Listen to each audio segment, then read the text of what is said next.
Y'all, the call went out. The New York Times is now doing big old warning pieces for the Democrats. They've got senators. They've got the New York Times itself. They've got Third Way. Everybody of the floating of ideas side of the Democrat Party, like the New York Times, Reuters, those little individuals, Politico, they're all saying, Democrats, you better not do the defund ICE thing. And they're doing it anyway. Guys, they are throwing lob after lob over the wall of warning shots, and these progressive lefties are taking the entire party off the cliff. Watch this. I've got everything linked in the description box below. You guys are not going to want to miss this video. And of course, make sure you hit that like button, subscribe to the channel, turn the notification bell on, and give me a follow on X at Braden LOA. It's always a good time. All right, let's get into this. I'm not even going to bury the lead on you guys. This is an important one for this Saturday morning. So, this is John Fetterman, okay? I want to reiterate something that the left is going to do. The far left progressives are going to go after the anti-ICE, defund DHS move. They've already published the bills. They're already going. It is the train has left the station. And Fetterman and the moderate wing of the Democrat Party, to their standards, and the New York Times and the Third Way and all of these other organizations are like, please, for the love of God, do not go down the defund the police road. I've already shown you the article from Third Way doing it. Now, Senator Fetterman is quoting a New York Times article saying the exact same thing. They're not going to listen. They're going to continue to go down this progressive litmus test. But God Almighty, grab the popcorn because you are about to watch them destroy themselves yet again. From transgenders, men can get pregnant, happened at the Supreme Court and the Senate 2 days ago. And now we're back to defunding the police, only ICE style. Y'all, their ideas aren't getting better. They're just getting more intense. Okay, let's keep on going.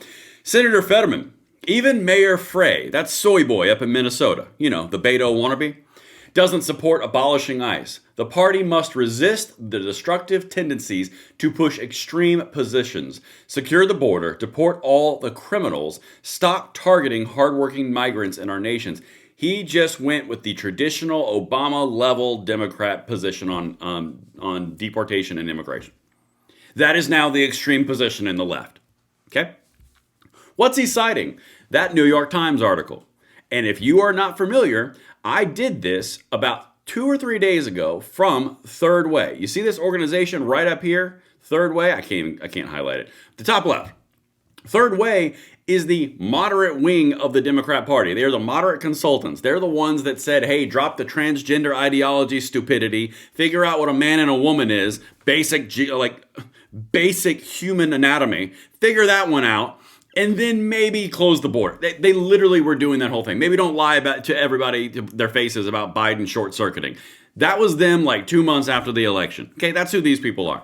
I've already shown you that article, but now let me show you what's happening in the New York Times. The mouthpiece, the floating trial balloon of the left. And it's going to go over like a lead balloon too. But this is how they do it. They send out articles as thought pieces telling the left, get in line. Here's where you should be. And they all sit around their little cocktail parties and they go, did you read the article in the New York Times? Oh, it was a good read. It was a fantastic piece. And they use words like peace and, oh my goodness, it's amazing. It's so intelligent. It was really profound. It was a great read. That's these people. Okay? You and I are working. They're doing that crap. But anyway, this is what they do. Abolish ICE. It's a slogan some Democratic critics of ICE would abolish. So, a slogan that Democratic critics of ICE would abolish. Abolish ICE is the slogan that they would abolish? See how that's a play on words? I'm telling you, this article went out, and the Democrats are talking about it behind closed doors at the high level because this is how they do it.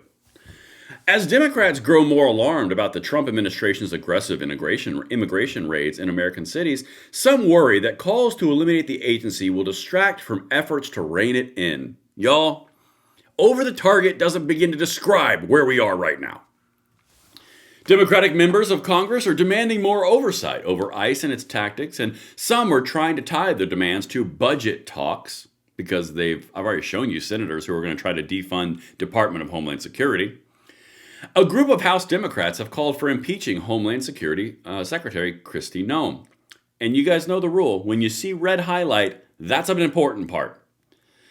And some Democrats running for Congress in blue districts around the country have revived a phrase from the first Trump administration, abolish ICE. It's a slogan that many Democrats had hoped to retire.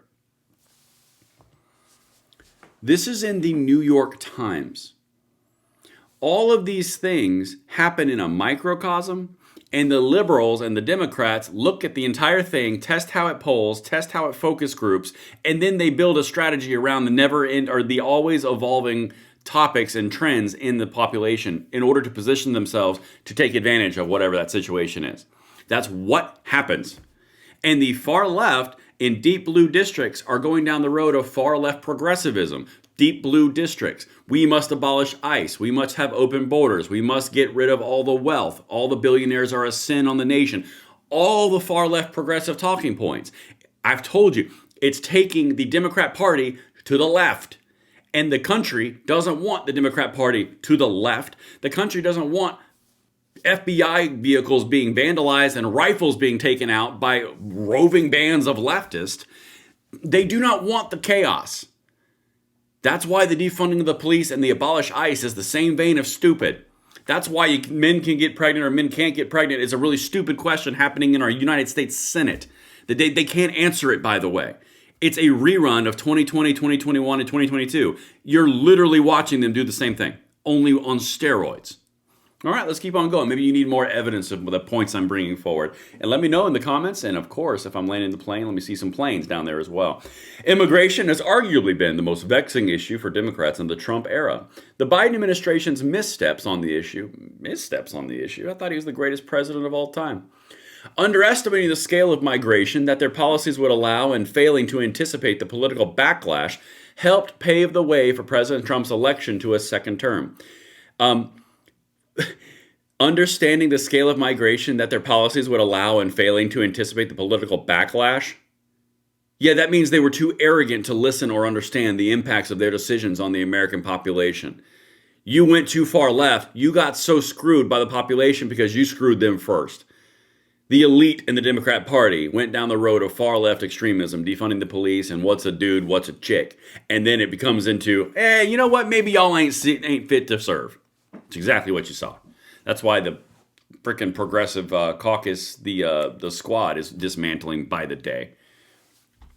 2 or 3 of them have already been kicked out by the voters. Now, as the crisis in Minneapolis grows and Democrats struggle to effectively rein in tactics that they see as overly aggressive and possibly illegal, I mean, to be fair, microaggressions to them are if you say hello or you ask someone to be on time. That's a real thing. Some Democrats worry that calls to eliminate the agency are an unwelcome distraction from more pragmatic approaches. Y'all crazy.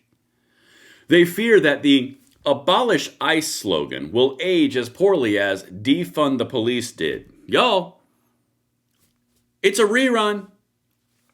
Clearly, ICE is an absolute problem. They're out of control, moving way too fast, said Senator Ruben Gallego. Democrat of Arizona. This is an important piece. But Mr. Gallego has criticized other members of his party for kowtowing to the left, said that resuming abolish ICE calls would hurt this cause. The last thing we need to do, again, is to make the same mistake when it comes to defund the police rhetoric. That ended up not actually helping communicate what people wanted. People want a slimmed down ICE that is truly focused on security. Good luck, Ruben. Because your far left progressive wing, if you don't give them the defund ICE, they're going to go after you too. Because the monster is turning on the host. The one holding the leash is now getting bitten. Now, Democrats believe they have an opportunity to reframe the debate about the administration's enforcement tactics by casting it as overreach in need of oversight. This is the whole point, and I highlighted that to get to this. The moment has uncovered a still simmering tension within the party. Some Democrats are eager to take an even more forceful stance against the administration's tactics. Micah Lasher, who is running in a crowded primary, that's a big clue, crowded primary, more on that in a second, to represent a congressional district in Manhattan, posted Abolish ICE on X last week and argued in an interview that it was time to do away with the agency. ICE has become the embodiment of thugocracy, and growing number of Americans, regardless of where they fall on the ideological spectrum, feel that this is an entity that should be dismantled. You see how this works? He's in a crowded primary, so he's got to do something to stand out, and he's in a deep blue state and deep blue district. So what's he do? He rushes as far as he can to the left, starts screaming about a virtue signal, starts posting on X abolishing ICE, and meanwhile every Democrat in the purple district is like, what the actual F are you doing? Because my ass is going to do a video every single time these guys do it, and I'm going to tie it to every single Democrat because they all are one entity. Again, I've told you multiple times, the Republicans spent $741 million in the last election tying the entire Democrat brand to Biden's open border policies, and immigration. You think they're not going to do it again when they are printing the ads for them? It's a little bit of a far reach to think that they won't. But let's keep on going. We've already got the Abolish ICE Act. I've already told you about that. And this is the part right here. This is the end. This is the good way to surmise this. Oh my gosh, summarize this. Wow, words are hard today. But some Democrats caution that calling for the outright elimination of ICE is a trap that will only help Republicans. No, stop it. Third Way, a centrist Washington-based think tank, released a memo Tuesday urging Democrats not to take up the abolish mantle, warning that when the debate sinks into polarizing slogans that read as anti-law or anti-safety, space for practical reform disappears. Every call to abolish ICE risks squandering one of the clearest opportunities in years to secure meaningful reform of immigration enforcement while handing Republicans exactly the fight they want, the authors wrote. And the authors are correct. They're going to do it. They're not going to stop. This is going to be like candy from on high, manna from heaven. Because if you're on Team R, or you're on Team Country, or you're Team Independent, and you're done with the crazy, you're going to get a heavy dose of Democrats want to abolish ICE, and Democrats wants to defund the DHS, and they shut down the government to abolish ICE and abolish the DHS. Good freaking luck. And I'll be here to walk you through the entire thing, cutting through the propaganda with a knife, like a foggy London Eve. Again, words are hard, forgive me. I'll see you guys on the next one. I'm Braden. See you later.